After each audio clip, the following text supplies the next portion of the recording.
ಎಲ್ಲರಿಗೂ ನಮಸ್ಕಾರ ಸ್ನೇಹಿತರೆ, ಸ್ವಾಗತ ನಮ್ಮ ಚಾನೆಲ್ಗೆ. ಸ್ನೇಹಿತರೆ, ಇವತ್ತು ನಾವು ಈ ವಿಡಿಯೋದಲ್ಲಿ ನೀವು ಇಷ್ಟಪಟ್ಟವರು ನಿಮ್ಮಿಂದ ದೂರ ಆಗಿದ್ರೆ, ಗಂಡ ಹೆಂಡತಿ ಮಧ್ಯೆ ಜಗಳ ಆಗಿದ್ರೆ, ನೀವು ಇಷ್ಟಪಟ್ಟ ಹುಡುಗ ಹುಡುಗಿ, ಸ್ತ್ರೀ ಪುರುಷ ಪ್ರೇಯಸಿ ಯಾರೇ ಆಗಲಿ, ಇವರನ್ನ ವಶೀಕರಣ ಮಾಡ್ಕೊಳ್ಳೋದು ಹೇಗೆ ಅನ್ನೋದನ್ನ ತಿಳಿಯೋಣ ಬನ್ನಿ ಸ್ನೇಹಿತರೆ.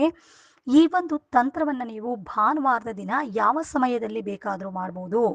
ನೀವು ಮೊದಲಿಗೆ ಬೆಳಗ್ಗೆ ಎದ್ದು ಸ್ನಾನ ಪೂಜೆಯನ್ನು ಮುಗಿಸಿ ಕಾಳಿಕಾದೇವಿ ಫೋಟೋಗೆ ನೀವು ಪೂಜೆಯನ್ನು ಮಾಡಿ, ಉತ್ತರ ದಿಕ್ಕಿಗೆ ನೀವು ಮುಖ ಮಾಡಿ ಕುಳಿತುಕೊಂಡು ಪೂಜೆಯನ್ನು ಮಾಡಬೇಕು. ಆನಂತರ ನೀವು ಒಂದು ನಿಂಬೆ ಹಣ್ಣನ್ನು ತೆಗೆದುಕೊಂಡು ಅದನ್ನು ನಿಮ್ಮ ಬಲಗೈಯಲ್ಲಿ ಹಿಡ್ಕೊಂಡು, ನೀವು ಇಷ್ಟಪಟ್ಟ ವ್ಯಕ್ತಿ ನಿಮಗೆ ವಶ ಆಗಲಿ ಅಂತ ನಾವು ಹೇಳಿಕೊಡೋ ಮಂತ್ರವನ್ನು ನೀವು 108 ಬಾರಿ ಜಪ ಮಾಡ್ಕೊಳ್ಬೇಕು. ಮಂತ್ರ ಹೀಗಿದೆ, ಹೇಳ್ತೀನಿ ಕೇಳಿ. ಓಂ ನಮೋ ಕಾಳಿಕಾದೇವಿ ವಶಂ ಸ್ವಾಹ ಅಂತ ಈ ಮಂತ್ರವನ್ನು 108 ಬಾರಿ ಜಪ ಮಾಡಿಕೊಂಡು ಆ ಒಂದು ನಿಂಬೆ ಹಣ್ಣನ್ನು ಮಧ್ಯಭಾಗಕ್ಕೆ ನೀವು ಕಟ್ ಮಾಡ್ಕೋಬೇಕು. ಆ 2 ನಿಂಬೆ ಹಣ್ಣಿನ ಓಳಿನ ಮೇಲೆ ಆಮೇಲೆ ನೀವು ಸ್ವಲ್ಪ ಅಕ್ಷತೆಯನ್ನು ಇಡಬೇಕು.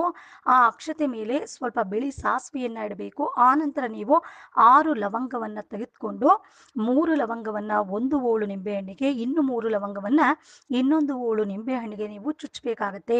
ಆ ನಂತರ ಈ 2 ಓಳು ನಿಂಬೆಹಣ್ಣನ್ನು ಒಂದು ಕೆಂಪು ಬಟ್ಟೆಯಲ್ಲಿ ನೀವಿಟ್ಟು ಅದನ್ನು ನೀವು ಕಟ್ಟಿಕೊಂಡು ನೀವು ಮಲಗುವ ಕೋಣೆಯಲ್ಲಿ ಉತ್ತರ ದಿಕ್ಕಿಗೆ ಅದನ್ನು ಇಡಬೇಕಾಗತ್ತೆ. ಇಟ್ಟು ನೀವು ಮಲ್ಕೊಂಡು ಆ ನಂತರ ಮಾರನೇ ಬೆಳಗ್ಗೆ ಅಂದರೆ ಬೆಳಗ್ಗೆ ಬ್ರಾಹ್ಮಿ ಮುಹೂರ್ತದಲ್ಲಿ 5 ಗಂಟೆ ಸಮಯದಲ್ಲಿ ನೀವು ಸ್ನಾನವನ್ನು ಮಾಡಿ ಈ ಒಂದು ನಿಂಬೆ ಹಣ್ಣಿನ ಬಟ್ಟೆ ಗಂಟನ್ನು ನೀವು ತೆಗೆದುಕೊಂಡು ಹೋಗಿ ಹರಿಯೋ ಒಂದು ನೀರಿಗೆ ಬಿಡಬೇಕಾಗತ್ತೆ. ಇಲ್ಲ ಅಂದರೆ ಬಾವಿಗಾದರೂ ಹಾಕ್ಬೋದು. ಈ ರೀತಿಯಾಗಿ ನೀವು ಮಾಡಿದ್ದೇ ಆದರೆ ಈ ಒಂದು ತಂತ್ರ ನಿಮಗೆ 100% ವರ್ಕ್ ಆಗುತ್ತೆ ಸ್ನೇಹಿತರೆ.